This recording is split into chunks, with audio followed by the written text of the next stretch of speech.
Hi, everybody. Thanks for tuning in to another edition of Journeys with Jack.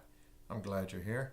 Today I'm going to speak about a very interesting place, Iceland, the island of fire and ice, as they say. When I was there, fortunately, I didn't encounter any kind of volcanic activity, but there was plenty of ice, I'll tell you that. So, before I get going, let me give a blanket disclaimer because there's probably going to be a plethora of mispronunciations. Here we go. So, Iceland is an island of about 300,000 people in the middle of the North Sea. It is a lovely place to visit with lots to do. While I was there, I was able to go snowmobiling. I was also able to go take a dip in a hot water spa type thermal pool, see some beautiful waterfalls, geysers, and view the northern lights, and even got in some shopping. So my friend Sam Oliver organized a trip for a bunch of us, and we flew over on an Icelandic airline called Play from Boston into the airport at Keflavik. Now, the uniforms for the staff on Play were very bright and cheery, same color bright red as used at Eden Rock in St. Bart's for those who've been there. This will probably be another episode in the future dealing with St. Bart's. As I was seated on the plane, I had my interest piqued by the beverage cart as it rolled along, proclaiming on the side that 54% of Icelanders believed in elves. Now, there are several interesting aspects of Icelandic culture, and this is one of them.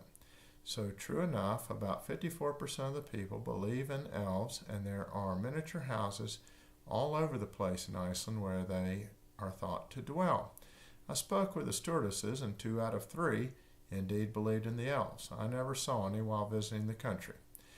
Next, another aspect of their culture that I found particularly interesting was their use of surnames, which are quite different than our use of family names in the United States or Europe.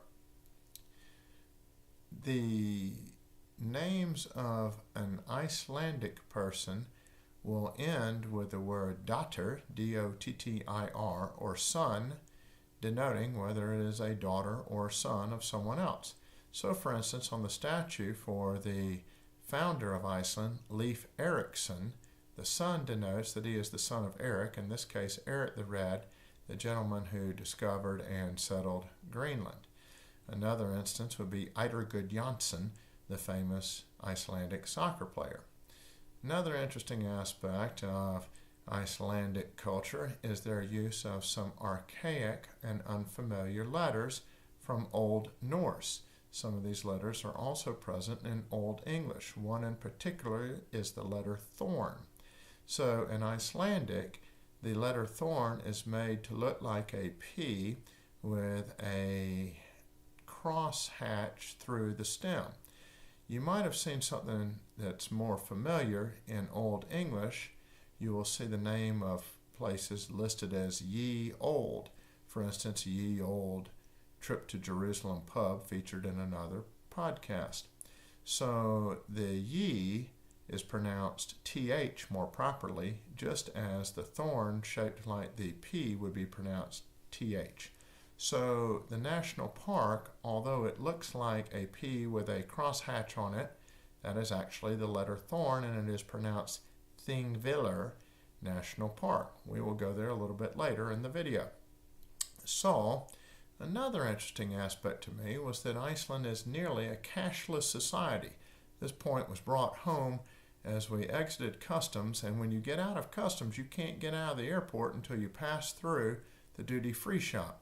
It's sort of like getting off a ride at Disneyland. You got to go through the gift shop before you can exit. Pretty clever marketing, I might say. Inside the duty-free shop, we found all the usual things, bargain booze, cheap chocolate, and discount doodads, but you couldn't buy any of it with cash. You had to have a credit card. Well, once we had extricated ourselves, we went on out and went to the car rental place outside of Keflavik Airport, got a Toyota RAV4, and drove on down to the town with an interesting pronunciation. Here comes the warning. So Hafjordur, I believe is how you would say it. And we checked into a great hotel, the Viking Village. I can't say enough about how cool this place was. It's an old building from 1841, and there's not a lot of very old buildings left in Iceland. You've got to recognize that it's a tough climate, so hard on old places.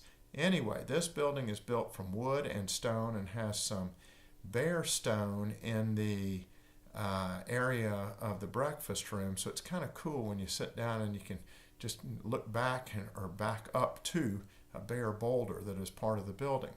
The building is full of Viking type stuff all over, from the carved furniture to the Viking shields on the walls to the gargoyles on the top of the building to what resembles a prow of a ship on one side. It's fascinating. Across the parking lot is a restaurant and banquet room that's really shaped like a Viking longhouse, and inside the staff wear Viking garb and serve you traditional dishes, many of which are fish or sheep based. Lots of sheep, lots of fish in Iceland. In fact, the Icelanders export an enormous amount of codfish, and this is a major industry, fishing, for the country. A couple of little bits and pieces. So the Icelandic unit of currency is the krona, and at the time that I went, about a year and a half ago, it was an exchange rate of 140 krona to $1 US. Also, we went during the fall, which is the most conducive time, I think, to see the northern lights and also to be able to travel around and have enough daylight to get all the sights in that you wish to visit. As the year progresses and winter comes along, the period of daylight becomes shorter and shorter, such that eventually you only have about maybe 4 hours of daylight left. It's on the same time zone as England, so about 5 hours ahead of East Coast United States. All right, well, let's move along. So after we'd gotten to the hotel, we checked in and went off to have a lovely fish and chips dinner at the Riff restaurant. Fish and chips is very common in Iceland, as it is in England and also the Faroe Islands. From there, we went to a fascinating place called Fly Over Iceland, which is a virtual reality ride located in the old harbor area of Reykjavik. So this is a bit like something at Disney where you get on and you're strapped in, and then with virtual reality you fly over the various sites of Iceland. We took in things such as waterfalls, glaciers, etc. So I enjoyed it very much. It's a bit short for me. I would have loved to have done it longer, but hey, if you're having fun, it always seems to go fast. It was $40 for the ride and well worth it. So we went on home, went to bed the next morning, got up early, and got in our rental car and drove out to Thingvellir Park. Now, Thingvellir is where the old Althing Parliament was held, an open-air parliament from 930 AD to about 1790 or so. It's a fascinating place because this is where the tectonic plates of Eurasia and North America come together. Multiple fissures in the ground, and then a nice stream running through the area from which I saw leap a giant brown trout, much to my delight being a fisherman. So it's a lovely area, and as you're driving up there, you pass through a lot of pastoral grasslands where we saw numerous different sheep grazing. There's about 40 different varieties of sheep in Iceland. We also saw the Icelandic horses, which resemble somewhat a Shetland pony, very hairy animal, lots stocky, strong limbs, which I suppose they must have been bred that way to survive the cool winters. Now we went on from Thingvellir Park up to see some geysers, and the name of the place is called Geyser. I kid you not. Geysir. So that Icelandic word has found its way into English with slight modification, as you know. But this area is called the Geyser Center, and the granddaddy of the old geysers was the one called Geyser. It was not erupting while we were there, but we did see the more reliable Stroker, S-T-R-O-K-U-R, geyser, which erupts about every 5 to 10 minutes. It is very punctual. I saw it several times. Fascinating. There's a great walkway around where you can see the smoking potholes in the geysers easily.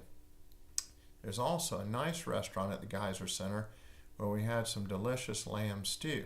While we were there, my friend Sam got the phone call to tell us that the Northern Lights tour was on that night, so he had to hurry along and go see Gullfoss waterfall. This magnificent waterfall is really about three waterfalls in one, if you will. It has sort of three levels, and you can walk around to different viewing platforms to see them all. I would say it's about maybe 1/4 or 1/5 the size of Niagara. It is by far very massive, very loud, lots of spray. I had the opportunity to go there twice, and on the second occasion it had gotten a bit colder, so there was a lot of ice around the fringes. Well, we just had time after leaving Gul Foss to hurry back to the hotel, put on some very warm clothing, and then go down to Reykjavik to catch our tour bus to go see the Northern Lights. We made it to the bus at the area around the cultural center across from where the number 6 city bus would stop. Hopefully that will give you some landmarks if you do the same tour. I was most pleased with it overall, as they had called us in advance to let us know that this would be a conducive night, i.e. one without a lot of cloud cover. As we rode out there, we could see there was a fairly clear sky, and then we reached to the Thingvellir Park and got out of the van or bus, and the leader of the tour told us all to turn off the light on the cell phone and chastise people that had flashlights, because this would inhibit your ability to see the Northern Lights.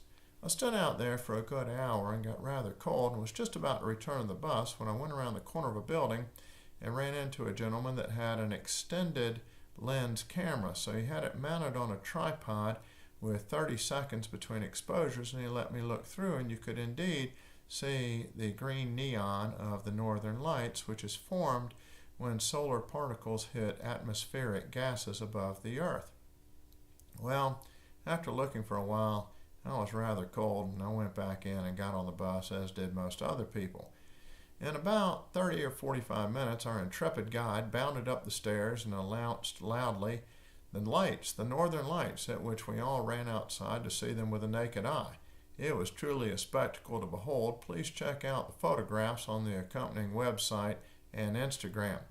Now, taking photographs of them, I started out with my cell phone taking photos that didn't come out so well. Then I realized that I had the flash on. Rookie mistake. I turned off the flash and the photos did much better. So I'm going to show you both versions, I hope, on the website. All right, subsequent to the Northern Lights, we went back home and went to bed. Hey, it was late, after midnight. We were exhausted.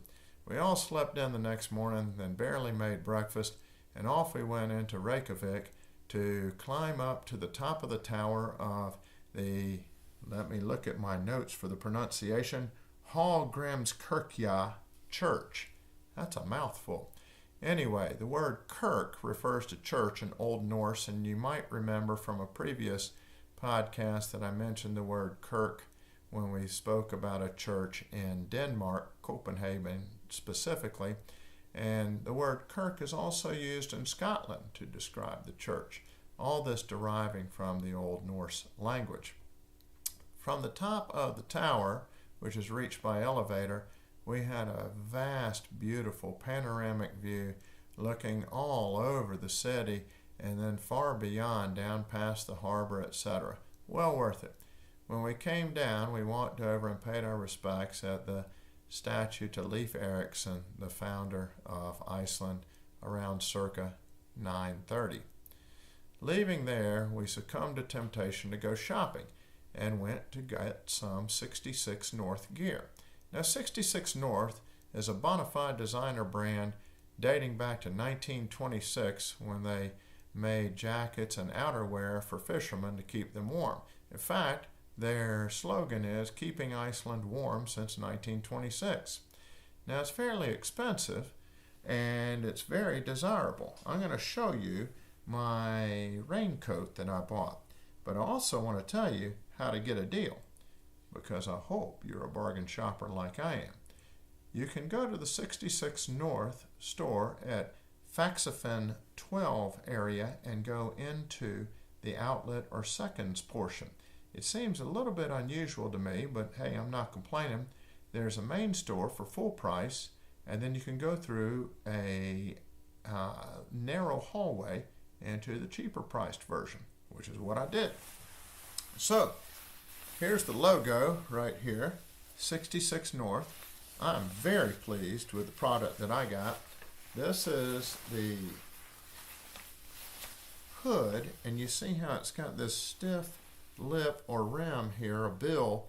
This is great because it keeps the water from running down into your face with the kind of raincoat that doesn't have one.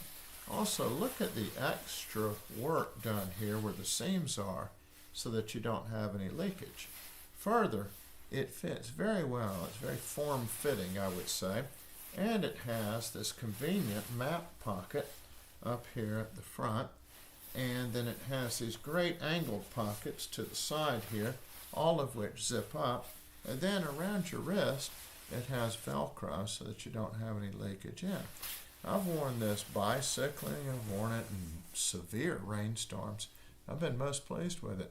I actually wore it one day when I went to see Gullfoss on the second occasion when it was so cold out there and I didn't want the freezing cold spray on me. It worked. Well, from the great experience shopping for 66 North gear, we subsequently went down the highway to Selfoss. Now this was totally different scenery than what we'd seen the other day driving up to Thingvellir, where we'd gone through a bunch of pastoral lands. On the way to Selfoss, you drive across a old lava field, and the lava rocks are covered with this neon green lichen. It's ethereal, looks like something from the moon, and maybe that's why some of the sci-fi movies are filmed in Iceland. So getting up to Selfoss, there is a crossroads there that has a fabulous place to stop. It has, I'm going to work here on the pronunciation again, the Pilsuvagnen. Pilsuvagnen is easier to say as hot dog wagon. This place has fabulous hot dogs. It is amazing what they can do with a hot dog. I've eaten them. I'm here to tell you, don't miss it if you go to Iceland. It's easy to find. There's a crossroads there in Selfoss, and the hot dog wagon is right there at the crossroads. Most amazingly, they make a hot dog with Doritos on the top of it. I'm not joking. This is for real. Subsequent to a great lunch of the hot dogs, we went to the Secret Lagoon. This is the oldest swimming pool in the entire nation of Iceland. It is a hot thermal pool, probably about 90 degrees or so, and outside it was about 40 degrees ambient temperature. In Icelandic, it is called the Gamla Login. Now, there's another place that's highly advertised called the Blue Lagoon, closer to Reykjavik, but trust me, you want to go to the Secret Lagoon like the locals. You pay your admission, walk in, take a shower, get on your swim trunks, and then go out to the lagoon and enjoy yourself in the warm water where it's cold outside, lots of steam and mist around you. Please check out the pictures on the website, Instagram, etc. I also saw a lot of the miniature elf houses surrounding the lagoon area. Now, for me, I much prefer this site than the Blue Lagoon, as this is a natural hot spring, whereas the Blue Lagoon is a man-made item, closer, really, really crowded with tourists, much more expensive. So please take my endorsement of the Secret Lagoon to heart. Coming back from the Secret Lagoon, we made our way back to the Viking village and had a great dinner in the restaurant across the parking lot. In fact, I had the specialty of lamb cheeks and jowls, very tender meat, delicious. This is oftentimes reserved for a holiday such as Christmas, etc. Now, a word about driving through the countryside. You can see lots of sheep, etc., as I mentioned, along the way up to Thingvellir, and you might stop and pick up a handmade, I'm trying to get the pronunciation, Lopa Pesur sweater. Now, this sweater is made entirely by hand. They're very expensive at different places. Nearby the 66 North store, we saw some for sale, but you can get a less expensive variety made directly on a farm raising sheep by some of the enterprising Icelanders who work in that area. You can also get some at the Coloported market. Let's talk about it next, as we went there on the following day. Kolaported is only open on Saturday. It's in the Old Harbor section of Reykjavik, and it is nearby the art museum. So it's on road number 41, and at the Kolaported market, which opens at 10 a.m., you can find almost anything. It has all kinds of antique bric-a-brac, secondhand stuff, food, various and sundry crafts. There was some jewelry made from lava. I also saw a lot of handmade items from wool, including the sweater in question. You get a much better price there. Usually these sweaters are $200 and up. You can find some for about $150, so about a 25% discount. Now, the most amazing thing that I saw at the Kolaported market was a gentleman from Spain who was making leather out of fish skin. So I want to show this to you a moment. And I hope that you can see it, but I have his card and saved it in my journal. And this is the leather right here. I'm going to hold it up to the camera, but fascinating, I thought.